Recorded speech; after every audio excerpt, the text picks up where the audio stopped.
নমস্কার বন্ধুরা, food blogging চ্যানেলে সবাইকে স্বাগত জানাই। আজকে একটা নতুন ভিডিও নিয়ে চলে এসেছি। আজকে ভিডিওতে শেয়ার করছি এঁচোড় চিংড়ি। তো এঁচোড় চিংড়ি রান্নার জন্য যা যা লাগছে সেটা হলো চিংড়ি মাছের খোসা ছাড়িয়ে নুন হলুদ মাখানো হয়ে গেছে, আর এদিকে এঁচোড় আলু কেটেও নুন হলুদ মাখানো কমপ্লিট। আর মশলাতে লাগছে আদা বাটা, পেঁয়াজ কুচানো, কাঁচা লঙ্কা এবং টমেটো। এইসব দিয়ে রান্নাবান্না শুরু করছি। আপনার ভিডিওটা শেষ পর্যন্ত দেখবেন। আর যদি ভালো লেগে থাকে লাইক শেয়ার কমেন্ট করবেন। আমার চ্যানেল নতুন হতে প্লিজ একটা সাবস্ক্রাইব করবেন। তো চলুন বন্ধুরা, রান্নাটা কীভাবে হচ্ছে আপনারা দেখতে থাকুন। সর্বপ্রথম উনুনটা ধরানো হচ্ছে। উনুনটা ধরানো হয়ে গেলেই রান্নাটা শুরু করা হবে। বসিয়ে দেওয়া হলো। কড়াই বসিয়ে উনুন ধরানো হয়ে গরম হয়ে গেছে। এবার প্রথমে কড়াইতে তেল দিয়ে দেওয়া হলো। আর তেলটাও তাড়াতাড়ি গরম হয়ে যাওয়াতেই সাথে সাথে চিংড়ি মাছটা কড়ার মধ্যে দিয়ে দেওয়া হলো।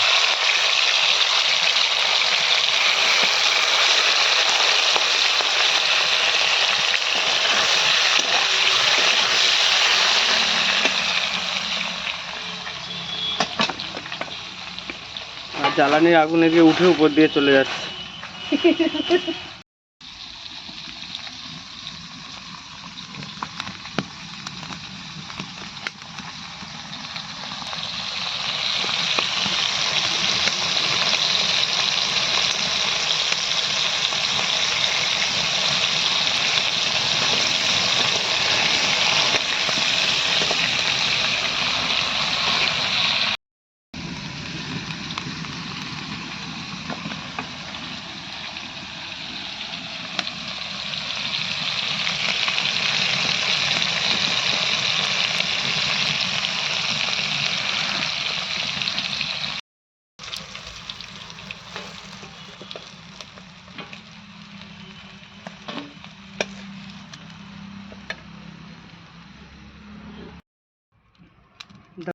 চিংড়ি মাছ ভাজা কমপ্লিট। এবার ওই চিংড়ি মাছ ভেজে রাখার তেলের মধ্যেই এঁচোড়টাও দিয়ে দেওয়া হলো।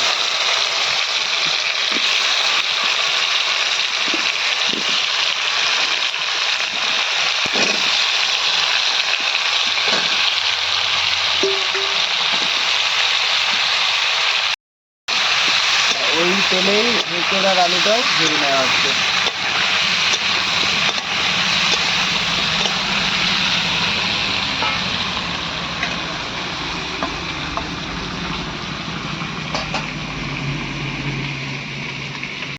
ঢাকা দিয়ে ওই ভিতর বসে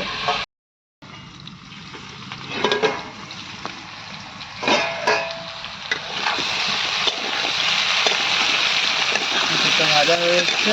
এবার এটাকে নামিয়ে নেওয়া হবে ভাজা এঁচোড়গুলো।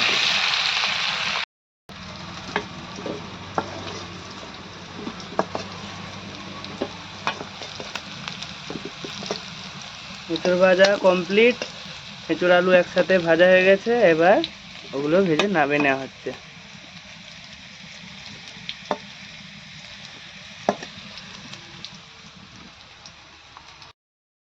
প্রথমে পেঁয়াজটা দিয়ে দেওয়া হলো, কাঁচা লঙ্কা এবং পেঁয়াজটা তেলের মধ্যে দিয়ে দেওয়া হলো।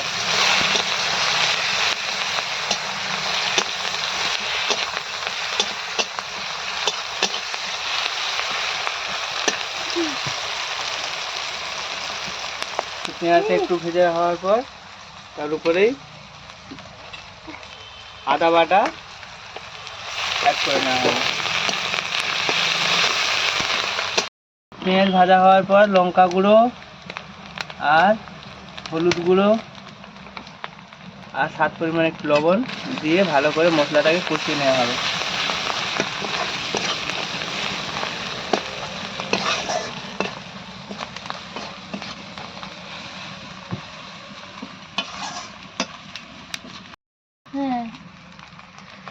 তো লঙ্কা হলুদ দিয়ে মিশার পর ওতে টমেটো কুচনো দিয়ে দেওয়া হলো।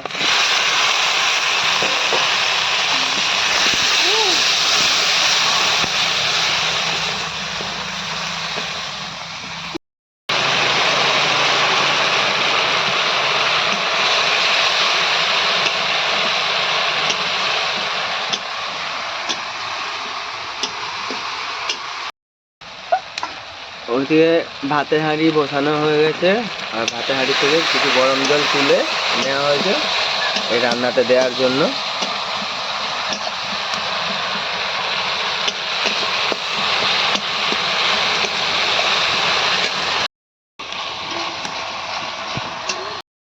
মশলাটা ভালো করে পাকানো হয়ে গেছে এবং তেল ছেড়ে দিয়েছে। এবার ওর মধ্যে ভেজে রাখা এঁচোড়, আলু এবং চিংড়ি মাছটা একটু পরে দেওয়া হবে। প্রথমে এঁচোড় আর আলুকে ভালো করে কষে নেওয়া হবে।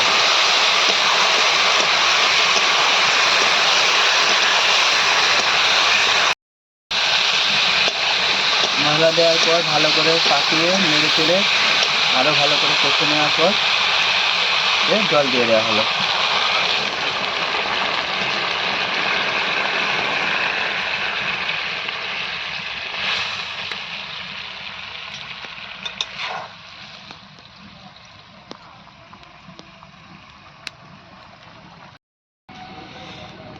তো এবার হালকা জলটা ফুটছে, ওর মধ্যে ভেজে রাখা চিংড়ি মাছগুলো দিয়ে দেওয়া হবে।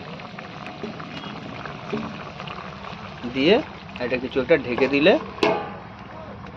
আরো তাড়াতাড়ি হয়ে যাবে।